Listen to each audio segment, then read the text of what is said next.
আসসালামু আলাইকুম সবাইকে। সবাই যে যেখানে আছেন সেখান থেকে সবাইকে অনেক বেশি শুভেচ্ছা ও অভিনন্দন।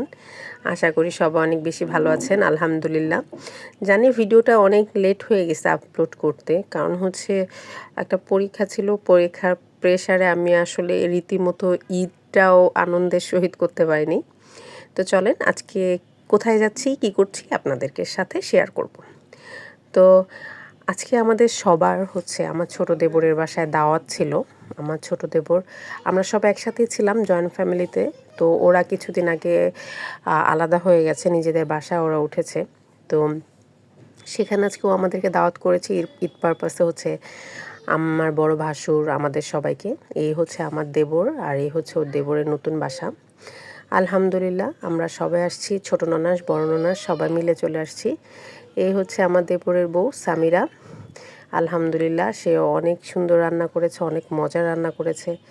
আসলে আমাদের মেয়েদের জীবনটা এরকম, আমরা যারা কখনো কিছু করতামই না, শ্বশুরবাড়ি এসে সব শিখে যাই, সব শুরু করে দেই। বিয়ে মানে হচ্ছে একটা, কি বলবো, পড়ালেখা তো ধাপে ধাপে হয়। বিয়ে হওয়ার বা বিয়ের অভিজ্ঞতা হওয়ার কোনো যোগ্যতা নেই, মানে বিয়ে হলো তো অভিজ্ঞতা সব চলে আসলো, এরকম আর কি। তো আলহামদুলিল্লাহ ওদের বাসাটা মাশাআল্লাহ অনেক ভালো ছিল, অনেক বড় ছিল। তার মধ্যে হচ্ছে বাহির থেকে আলো বাতাস আসছিল, যেহেতু চারতলার উপরে। তা আমাদের বাসাটা হয় কি নিচতলায়, তো দেখা যায় যে আলো বাতাসটা ওভাবে পাওয়া যায় না। তো বাচ্চারা প্রায় সময় অসুস্থও থাকতো, কিন্তু হচ্ছে এখানে এত আলো বাতাসের মধ্যে আলহামদুলিল্লাহ সবই সুন্দর। আলহামদুলিল্লাহ ও ঘরটাকেও মোটামুটি গোছানোর চেষ্টা করছে। এটা 2টা রুম।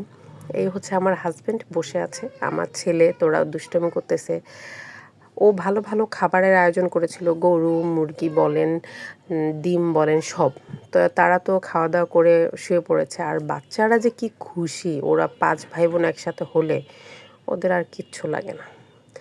এই যে তারা 4জন এখানে খেলা করছে, আর এদের সবচেয়ে ছোট বোন ওইখানে মোবাইল দেখছে, কারণ সে আবার একটু দূরে থাকতে পছন্দ করে। তা আলহামদুলিল্লাহ সব মিলে আয়োজনটা অনেক সুন্দর ছিল। অনেক বেশি আশা করি এবং দোয়া করি ওরা যেন অনেক ভালো থাকে, অনেক ভালো করে লাইফে, নিজের ডিসিশন নিজে নিয়ে অনেক ভালো জায়গায় পৌঁছাতে পারে। এই ছোট ছেলেটাই হচ্ছে আমার দেবরের ছোট ছেলে। দেবরের একটা ছেলে একটা মেয়ে। এই দেখেন আমার মেয়ে কী রাগ হচ্ছে, কারণ হচ্ছে ওকে কেউ খেলায় নিচ্ছে না। আর এই হচ্ছে আমার ছোট ননাসের মেয়ে তাহসিনা। আর এই হচ্ছে আমার দেবরের মেয়ে। ওরা তো খুবই মজা করছে, বারান্দা পেয়ে এখানে খেলা করছে। আমাদের বাসার যেহেতু নিচতলা, এখানে বারান্দার কোনো অপশন নেই, কিন্তু হচ্ছে এখানে এত খোলামেলা, এত রোদ দেখে, আলো পেয়ে ওরাও অনেক খুশি। আর রোদ আর আলো বলে কথা না, ওরা যেখানেই যাবে 5জন থাকলে খুশি, ওদের খুশি শেষ নেই। তো এই শেষের দিকে দুপুরের বিকেলের খাবার দাবার পর দুপুরের জন্য ও আয়োজনও করেছিল, চা বানিয়েছিল আমাদের জন্য, সেমাই বানিয়েছিল আমাদের জন্য, চা সেমাই সব কিছু অনেক মজা হয়েছে। ও আমাদেরকে জন্য অনেক বেশি এফোর্ট নিয়েছে, ওরও পরীক্ষা ছিল, তারপরে ও অনেক কষ্ট করে আমাদের জন্য এইসব রেডি করেছে। তো সবাই ওর জন্য দোয়া করবেন, সবাই ভালো থাকবেন আর আমাকে সাপোর্ট করবেন। আসসালামু আলাইকুম।